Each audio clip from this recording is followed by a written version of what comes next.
Hey guys, Chris Dunn here, aka the Boogie Man. After months of taking a vacation to totally recharge my batteries and everybody else's batteries, we're back. We ain't quit working, we just quit posting and quit filming a little bit. So we have a lot of videos in the can to show. This badass build behind me, Mama Boogie, is starting to look like something, and so much other stuff going on. We just had to take some time. The industrial business next door got really busy, so that is my bread and butter, which is always kind of where I have to focus my energy. So starting now, we're back, episode a week. Stay tuned. You're going to like it, man. We've kind of changed up a little bit. We're still going to teach you how to do some stuff, but you're going to walk with us through some badass builds. I've got a 1955 second generation COE behind me that very dear to me. I started with a friend last year, early last year. He passed away. Truck got left to me, but we're going to finish it in his name. So stay tuned to this episode. We're going to start the project called the Boogie Hauler. Chris Dunn, aka the Boogie Man.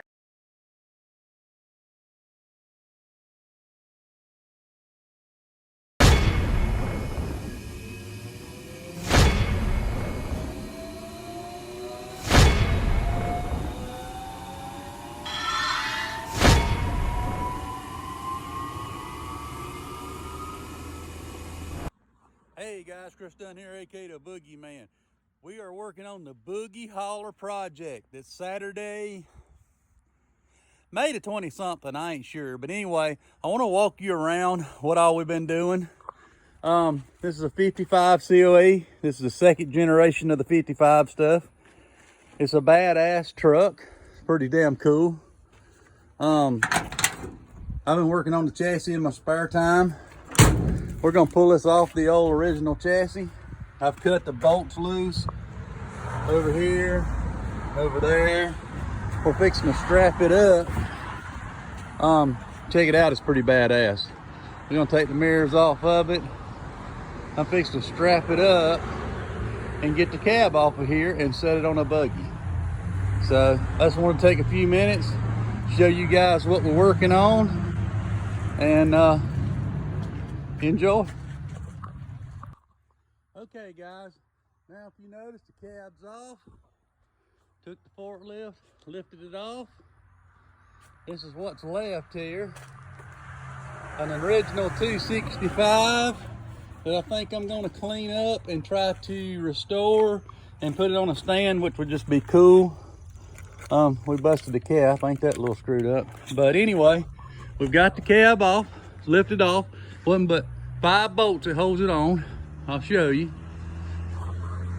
We had a bolt right here, 2 bolts back here, 1 right here, and 1 in the center, which is a bad design that I'm going to redo because all this had sunk and failed.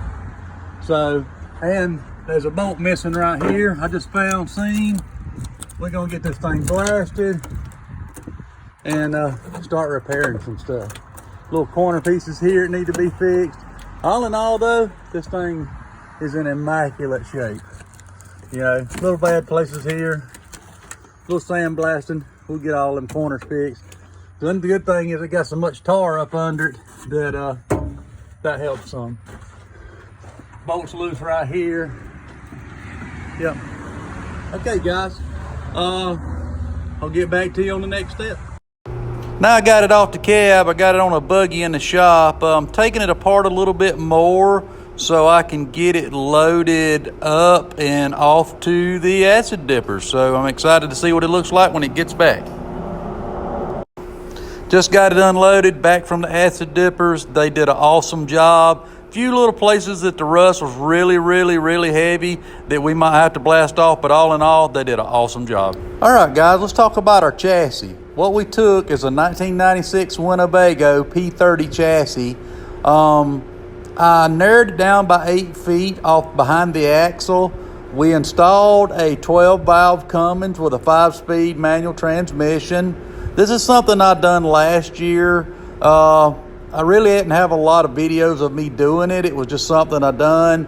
This is just the way we wanted to do it. if you notice, we've took the coil springs out of it, and what we're doing is putting lowered coil springs in it, and we're getting the chassis down to the height we want and the tires to set where we want before we set our cab and everything. Because if you don't get that ride height down where you want it to be, and you set the cab, and then you're like, oh my goodness, it's too high, and you start to lower it, and now the tire gets into the cab. So you really want to get that chassis at the right height you want before you put your cab on, build your bed, and stuff like that. So check out some of these cool pictures, and we'll go from there. Now that we fit our coil springs for the front, we also did some work on the back. Well, basically, we took all the leaf springs out but 3. And we've got a longer shackle over here we just ain't installed. So basically we're trying to lower this frame down to get the right ride height. We are going to end up C-notching the frame. We are going to install 2 airbags, an onboard compressor. So we're basically going to build us not more of an air ride, but an air leveling system. So if a car's on it, we can also keep the truck at a certain ride height at all times. And plus, it makes it ride so much easier. When this thing was a motorhome, they had 50,000 too many springs. On the next episode of Boogie Tech, we're going to set the cab on the chassis. We're going to show you about, moving it up and down, getting the right tire clearance that you need, getting the look that you want.